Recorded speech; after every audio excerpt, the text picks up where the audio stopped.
There is a quiet devastation in becoming the villain of someone else's story, especially when that story was once one you fought to keep alive. This is not the kind of pain that wails or demands to be seen. No, this is a hollow ache, soft and persistent, tucked behind the ribs where no one sees, but where your soul feels everything. It's the pain of knowing you showed up, of remembering how often you dimmed your own light just so theirs could feel seen, of recalling the countless times you walked on emotional glass, silencing your truth, softening your edges, sacrificing your peace. Not out of weakness, but out of a hope so pure it felt sacred. You weren't perfect, but you were present. You gave not because it was required, but because it felt like love. And yet, when you finally stopped trying to hold together something that was unraveling your spirit, when you rose, quietly, inwardly, and chose to no longer disappear inside their wounds, you didn't earn gratitude.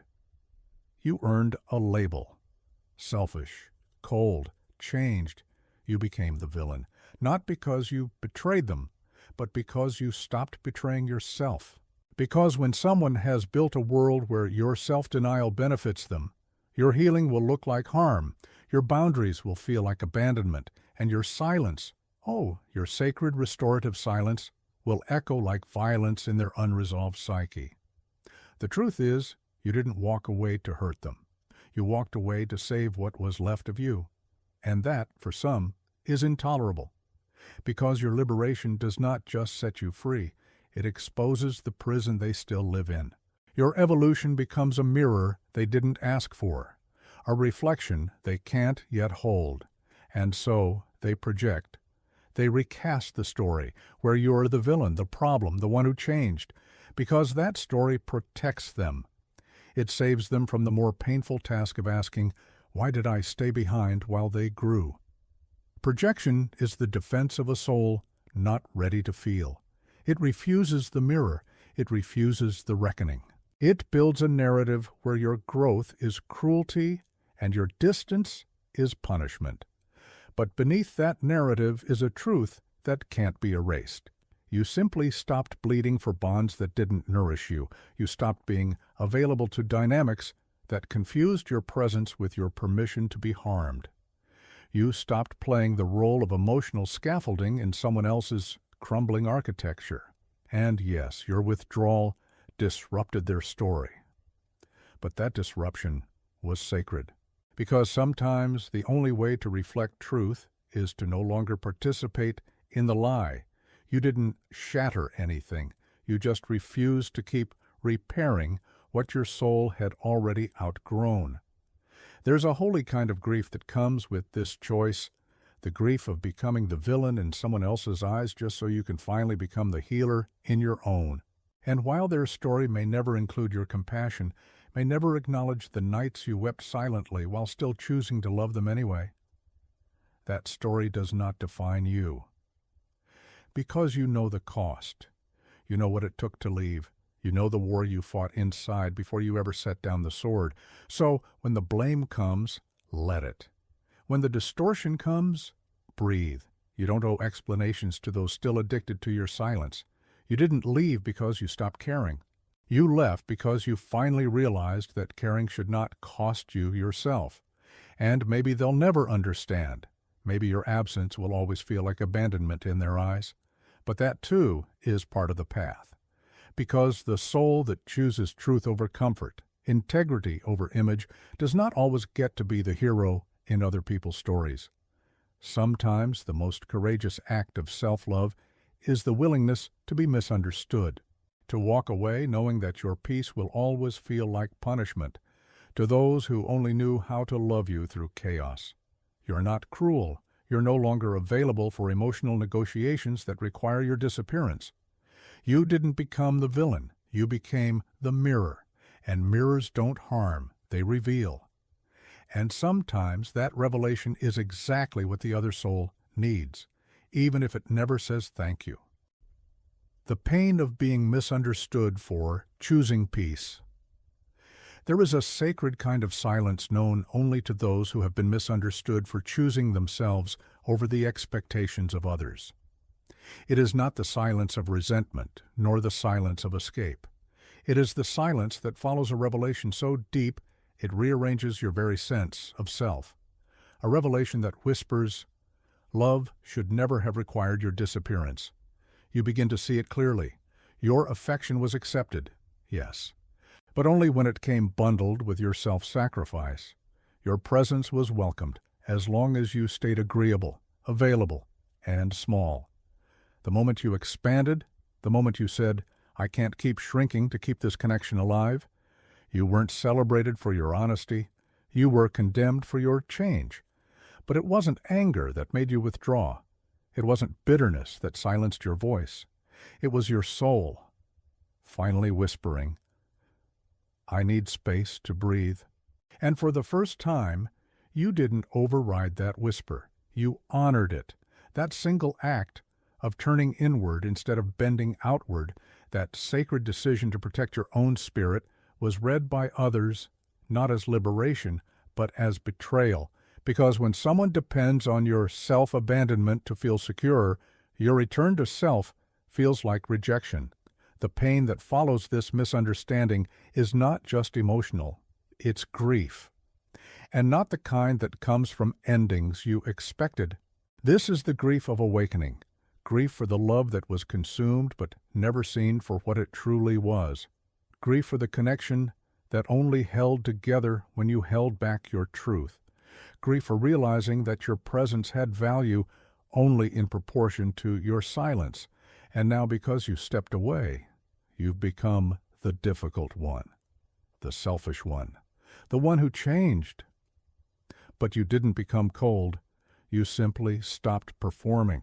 You stopped being the emotional translator in a conversation where your soul was never truly heard.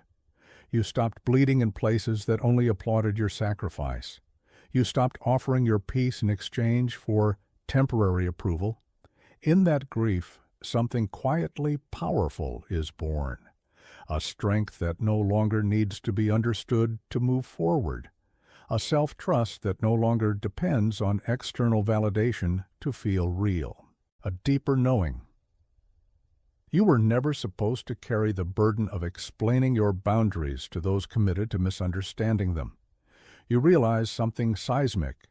You can no longer be the bridge between someone else's chaos and your own clarity. You're not here to be the balm for wounds that refuse to heal. Your presence is not a performance. Your kindness is not a contract. Your peace is not a debt owed to those who confuse your silence with submission. And yes, this kind of clarity will cost you. You will be called distant. You will be accused of being cold. Because many only know how to love through intensity, through control, through dependency. And when you choose presence over performance, when you choose integrity over image, they lose access to the version of you that fed their story. But that story was never your truth, and you don't need to keep shrinking to fit back into it. So you let them think what they need to think. You let the misinterpretation exist, not because it's fair, but because you're done begging to be seen clearly by those who only see you through the lens of their unhealed wounds. You walk away, not with revenge in your heart, but with reverence for the version of you that finally said, "I'm done sacrificing myself for a love that can't hold me in my wholeness." And in that walk, quiet, grounded, real, you reclaim something that was never meant to be negotiated. Your right to exist without explanation, because the real betrayal isn't in walking away. It's in staying when your spirit is dying in the name of keeping the peace. The misunderstood silence becomes your sanctuary, a home for your unspoken truth, a temple for your reclaimed power. And in that sacred space you begin to understand. You were never hard to love. You were just too whole to be consumed. When your boundaries feel like rejection to those who fed on your absence, you learn to stay, even when it meant disappearing from yourself. You stayed when your inner voice whispered, "Leave." When your nervous system flared in quiet rebellion, when your body curled in exhaustion but your spirit still leaned in, you stayed not because it was safe, but because it was familiar. because they called it love, and you confused their need with your purpose. You stayed because your presence had always been mistaken for obligation, and your silence misread as peace. Out of loyalty to their pain, you postponed your healing. You buried your discomfort in the name of harmony. You convinced yourself that endurance was devotion. But at some point your soul begins to whisper in a language you can no longer ignore. A language made of fatigue, of breathlessness, of waking up and realizing you've become a ghost in your own life. And so you stop, not out of rebellion, but out of reverence. You no longer walk on eggshells to preserve peace that was never real. You no longer apologize for needing space, for breathing fully into your own truth. And that small, sacred no becomes a tectonic shift. Suddenly, your stillness disturbs. Your boundaries shake the foundation of connections that depended on your absence. To them, you now feel cold, unrecognizable, selfish. But those aren't reflections of your truth. They're projections of the discomfort your presence now demands. Because when someone builds closeness on your self-erasure, your wholeness feels like abandonment. When someone feeds on your emotional availability without ever truly seeing you, your boundary feels like betrayal. But let's be clear. A real boundary doesn't reject. It reveals. It shows who honored your presence and who only ever needed your absence to feel secure. And yes, it hurts. Not because you're doing harm, but because you're finally choosing not to be harmed. You're stepping out of the unspoken agreement that said, "I'll keep sacrificing my peace so you don't have to face your wounds." That agreement is broken now, and in its place something sacred is rising. You've learned the cost of being endlessly accessible. You've lived the exhaustion of being emotionally available to everyone but yourself. You've tasted the bitterness of being needed, but never truly known. So you stand firm, not in anger, but in clarity, not with walls, but with rootedness, not out of spite, but out of love. For you, because true connection cannot thrive in the absence of self. And true love never asks you to abandon your soul to prove it. Let them misunderstand. Let the projections come. You no longer need to convince anyone that your truth is worth honoring. Your no is not rejection. It's reclamation. It's a love letter to the parts of you that were always waiting to be chosen. The silence that exposes the other's ego. There is a silence that doesn't feel empty. It feels divine. It isn't passive. It isn't absence. It's spiritual density, the kind of presence that no longer needs to explain itself. It doesn't shout to be heard. It doesn't argue to be right. It simply stands, still. And in that stillness, something powerful happens. The dynamics built on your emotional labor begin to collapse.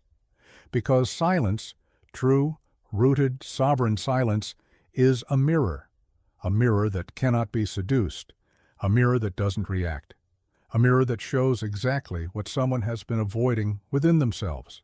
And here's the truth few are willing to face.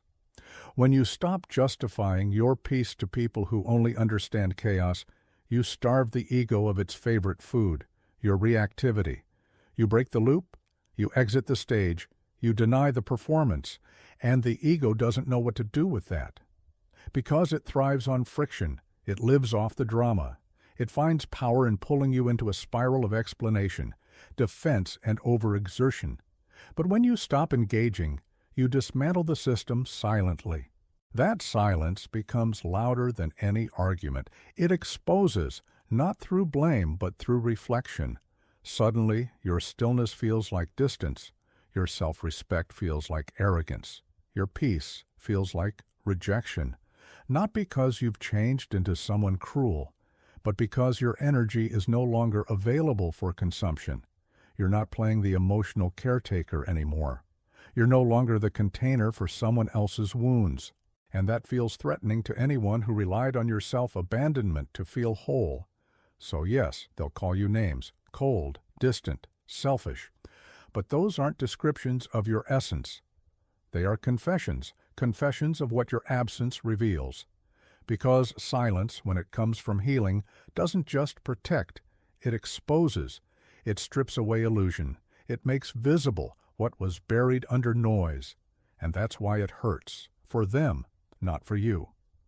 Your silence now is a boundary, a temple, a sacred refusal to keep bleeding for a comfort that was never mutual. You're not the villain because you hurt someone. You're the villain because you stopped hurting yourself to keep them comfortable. You stopped performing. You stopped shrinking. You stopped showing up in roles that were never written by your soul.